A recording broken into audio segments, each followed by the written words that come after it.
سلام، من نادیا هستم. امروز اومدم کلینیک اسناس شعبه اسکایلند. من برای کارهای درمانی اینجا رو انتخاب کردم. از لحظه ورود منو همراهی کردن و چیزی که نظر منو خیلی به خودش جلب کرد فضای بزرگ، بهداشتی و لوکسی بود که برای مریضاشون فراهم کردن. حالا بریم تا ببینیم.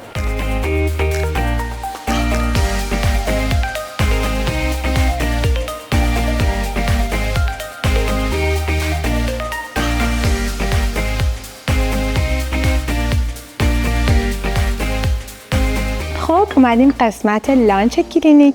تو این قسمت شما میتونین کافیتون و هر نوشیدنی که دوست دارین رو بخورین. تو قسمت رستروم استراحتتون رو بکنین و برین هر خدماتی که میخواین از کلینیک بگیرین.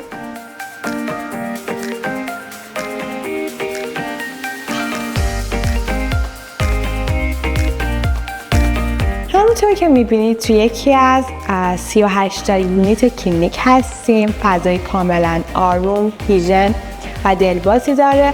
این فضا شما میتونین خدمات خودتون رو با خیال راحت انجام بدید.